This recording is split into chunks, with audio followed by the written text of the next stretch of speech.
A small convertible sports car rumbles down a desert road, kicking up a cloud of dust high into the air behind it. The driver is sharply dressed and looks at himself in the rear-view mirror, giving his sunglasses a slight adjustment. He knows he looks as good as he feels. And why shouldn't the producer of Hollywood's 9th most successful film in the month of September be happy? The car comes to a sudden stop in front of a cluster of buildings, which appear to be the only structures in this vast, otherwise empty desert. The producer hops out of the car and surveys the desolate location, the cracked concrete airstrip, the weather-beaten buildings, the endless, lonely desert stretching on for miles in every direction. "This place is great," the producer says out loud to no one in particular. The whole location would be perfect for his new movie, which is set entirely at a desert airstrip and tells the story of a lonely airplane mechanic who falls in love with a female bounty hunter chasing an escaped convict, a tale as old as time. But now, where's the guy who called him? He kept rambling about wanting to make a documentary about the desert or something, but that doesn't matter now. He doesn't realize what a great filming location he's sitting on. The producer calls out, "Hello?" But the only response is the desert breeze. He takes off his sunglasses and looks around. He sees that the doors to the hangar are cracked. Maybe the guy who owns this place is in there. The producer walks inside the hangar, but abruptly stops. His mouth goes agape. He can't believe what he's seeing. This place is even better than the guy on the phone had described it. The hangar is huge and completely empty. He could probably build almost all the sets in the hangar, maybe even shoot the entire picture out here. He'd save a fortune on the budget by not having to pay the soundstage rates that the studios charge on the movie lots in LA. "You beautiful genius," he thinks to himself. The movie could flop and still be a financial success. But where's the guy who called him? Doesn't he know who he is? He's a very important producer and doesn't have time to wait around for some desert nobody who runs a 2-bit airport. All right, that's it. He's leaving. The producer turns to leave, but the doors of the hangar suddenly slide shut with a bang. Is this some kind of joke? He walks up to the hangar doors and starts banging on them, but they don't move. "Hello? Hey, I'm trapped in here. What's the big deal?" Still no response. Just what is going on at this place? The producer is getting worried. Was this some kind of a setup? Is he about to get robbed?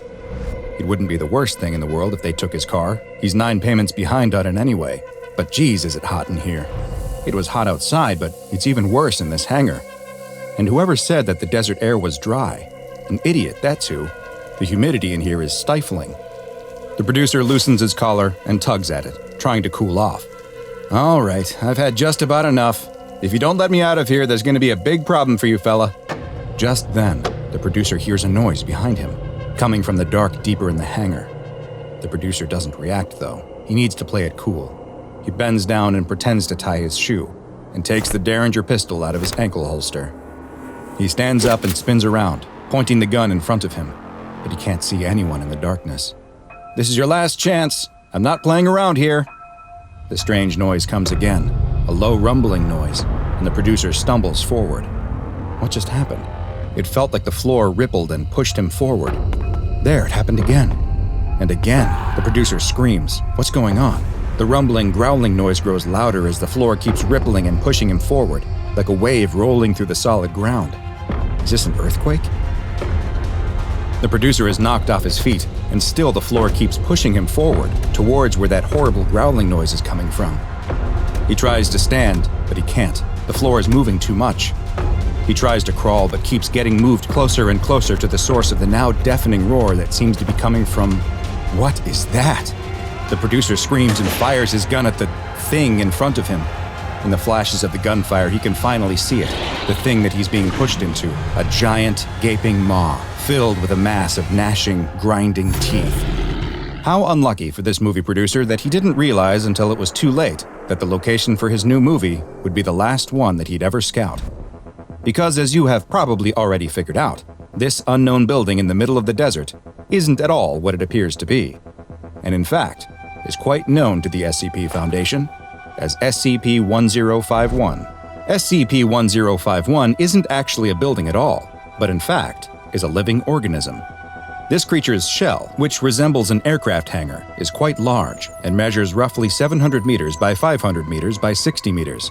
It is a completely immobile organism and acts as an ambush predator, luring its prey to it through a number of different forms of sociological and psychological manipulation. SCP-1051 attempts to bring prey to it in a number of ways, but its primary method is by spreading certain ideas into popular culture. It will constantly try to connect to orbiting satellites and use them to beam out television signals, images, and other forms of media.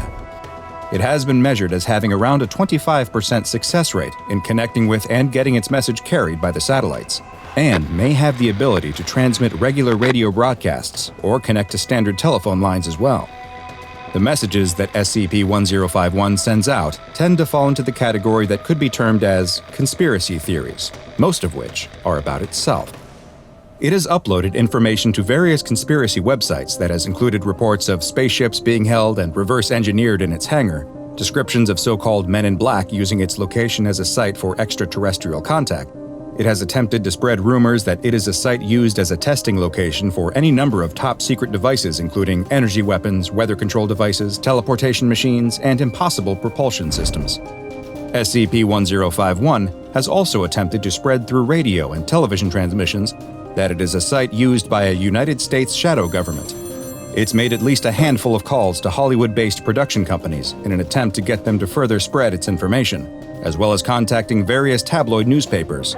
Perhaps most nefarious of all, it has even sent orders to U.S. military intelligence operatives posing as a senior official and ordering them to reveal SCP-1051's location.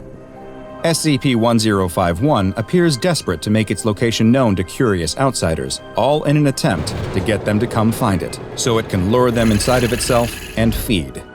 And the anatomical structure of SCP-1051 is perfectly suited to this task. Its bizarre biological structure consists of a large tongue, which looks very similar to a paved runway. The tongue leads directly into a set of large airplane hangar doors that could be called the organism's mouth. This door mouth opens up to what looks like a hangar, but is actually the gizzard-like organ of 1051, where it grinds its prey into a fine paste to prepare it for digestion. The next building is the creature's stomach, where it breaks down the liquefied prey into nutrients and separates the waste products that it can't digest. The nutrients are transported to the area where SCP-1051's brain is thought to reside, while the waste is ejected out of the structure. Finally, there are what appears to be a set of antennae on the side of the building.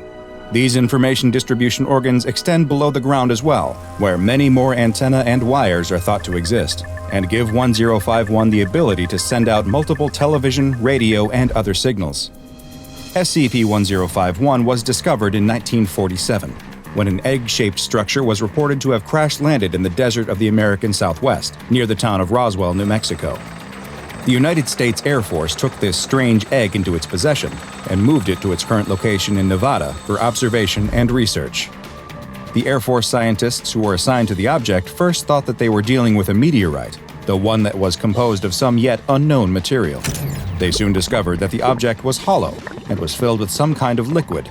Strangest of all, though, was when they detected something inside that liquid core, and it was moving. They studied the object for years until one day, something happened that would end their research for good. The egg hatched. One night, as Air Force Sergeant Burnson and two scientists, Dr. James and Dr. Gold, were going about their regular work analyzing the object, they heard a strange sound. When they looked at the object, they saw that a crack had begun to form on the outer shell. This cracking continued for about 5 minutes until something finally broke through the shell. An alien creature began to emerge from its shell, and the men all turned to run, but something reached out with a long tentacle-like arm and grabbed Dr. James. It pulled the scientist in and seemed to absorb him right into its body. Sergeant Burnson and Dr. Gold managed to escape the airplane hangar and send out a distress signal, and it was this cry for help that described an attack by an alien creature that would put the object firmly on the SCP Foundation's radar. As Sergeant Burnson was sending out the distress signal, Dr. Gold tapped him on the shoulder and pointed towards the hangar where the egg-like object had been stored. The two men watched as the hangar bulged and expanded like something was pressing against the walls from inside. The hangar suddenly collapsed, and they watched as the creature looked to writhe around in the debris. But then a new shell began to form around the alien. It grew larger, expanding and shifting until suddenly it took on nearly the exact form as the hangar that once stood there. SCP Foundation agents arrived at the site not long after and took control of the area. They discovered almost immediately that the building-shaped creature was anything but dormant. This extraterrestrial that had been born from an egg and then taken the form of an airplane hangar was ejecting its own eggs. The building would occasionally blast eggs up and into the sky.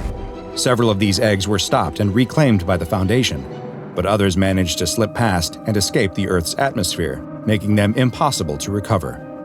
The Foundation also soon detected that radio signals were being emitted by the hangar, and set up a small radio nearby which would allow them to both receive and send signals back to the creature that was now designated as SCP-1051.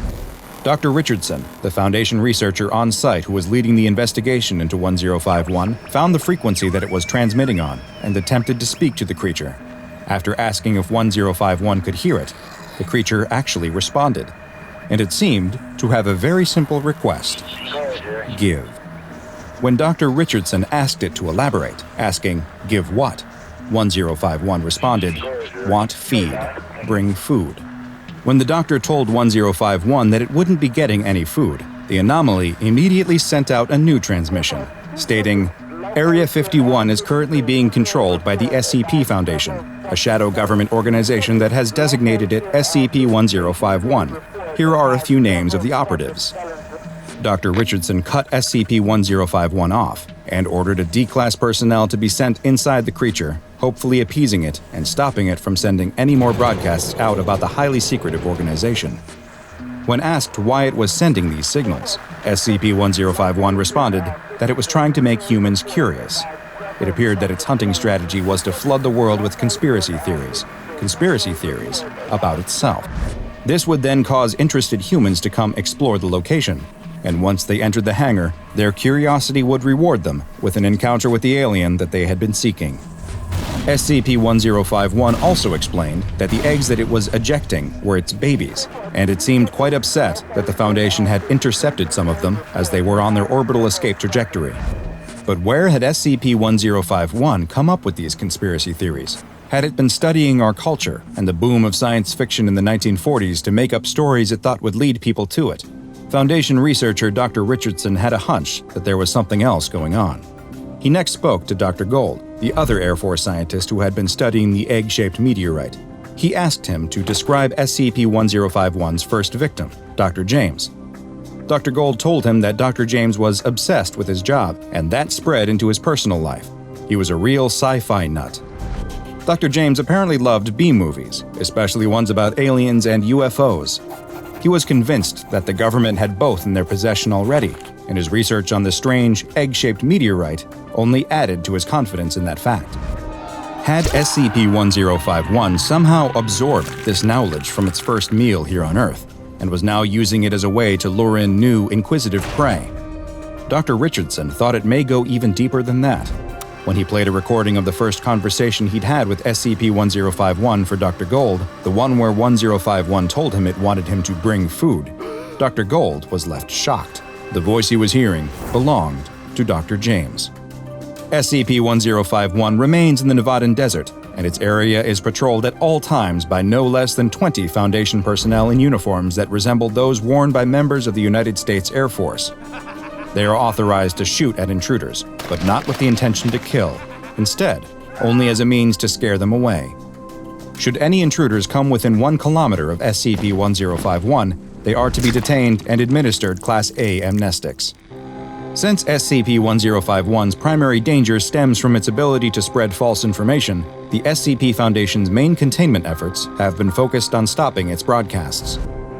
Agents are to respond to any civilian rumors or questions about SCP-1051 with denial and ridicule, to make it clear that these are nothing but stories and that the person is stupid for believing them. Should they exhibit any knowledge beyond the normal myths and rumors, the application of Class A amnestics is also permitted. Any satellites orbiting near 1051's location are to be monitored for interference to their transmissions, and if any antenna with an unknown purpose are discovered within a 10-kilometer area of the building, they are to be destroyed or surrounded by a Faraday cage.